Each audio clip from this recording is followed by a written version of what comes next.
Good afternoon, ladies and gentlemen. Today we're going to talk about how to analyze figurative language in the novel Drum's Girls and Dangerous Pie. Our goal is to talk about how the figurative language enhances the novel.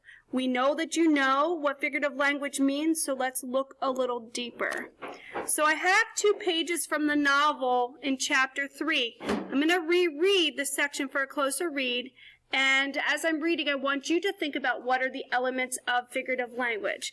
And for about 10 or 15 minutes there in the car, I felt great. I remember thinking, wow, a protector. Not everybody gets to be a protector. I'm going to be like Robin Hood. I might even get to wear a badge. Then Grandpa nosed his huge Chevy Impala into the parking space at the hospital. By the time we got upstairs to the maternity ward, and I saw the balloons, the flowers, everywhere. My 3 other grandparents crowded around an incubator crying and smiling like they just won the Powerball Lotto. I was having second thoughts about this whole protector gig. Still, though, I have always protected Jeffrey. When he was 3 and fell off a stick in our driveway, I was the one who took him inside and got a Band-Aid and his boo-boo bunny. When his little best friend Alex tried to push him off the swing set last year, I got in trouble for pulling Alex down and screaming in his face until my mom dragged me away. Even when Jeffrey had a big asthma attack and had to be hospitalized overnight when he was 1, I stood right next to his bed and held his hand for what seemed like hours and hours until he fell asleep.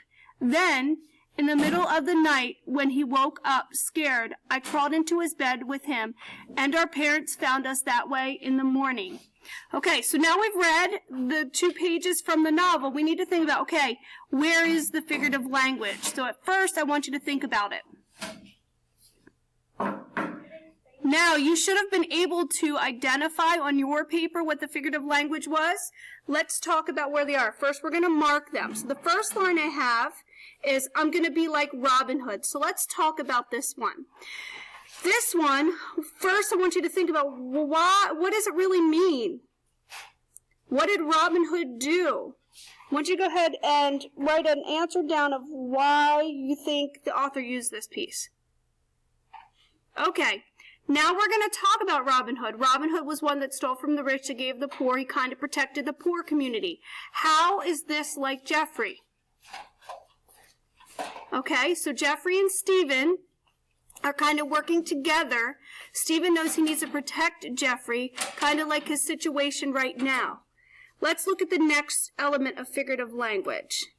I saw there balloons and flowers everywhere, and my 3 other grandparents crowded around in an incubator crying and smiling like they just won the Powerball Lotto. So interpret that first for me. What do you think it means?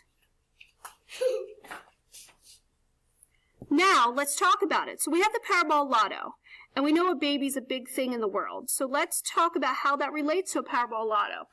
Having a baby or having siblings is like a once-in-a-million chance, just like winning the Powerball Lotto. It doesn't happen all the time.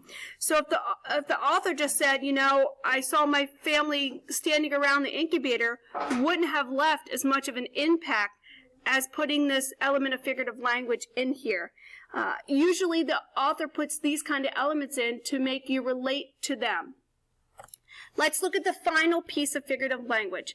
I stood right next to his bed and held his hand for what seemed like hours and hours until he fell asleep. What's the goal of this element of figurative language? You're right. The author is trying to make you feel how long Jeffrey felt with Stephen, how Stephen felt when he was standing there with Jeffrey, how long it took them while they were there, and what impact he was making with him. Overall, these are only 3 elements in 2 pages of Drum's Girls and Dangerous Pie. You can see that using the elements of figurative language really enhances what you visualize and you internalize as a reader. What you're going to do next is there's a couple more pages of Drum's Girls and Dangerous Pie that I want you to reread, and I want you to mark the elements of figurative language, and I want you to also talk about how does it impact the novel? How does it make it more powerful? I hope you've learned something today. We'll continue with our practice. Mommy.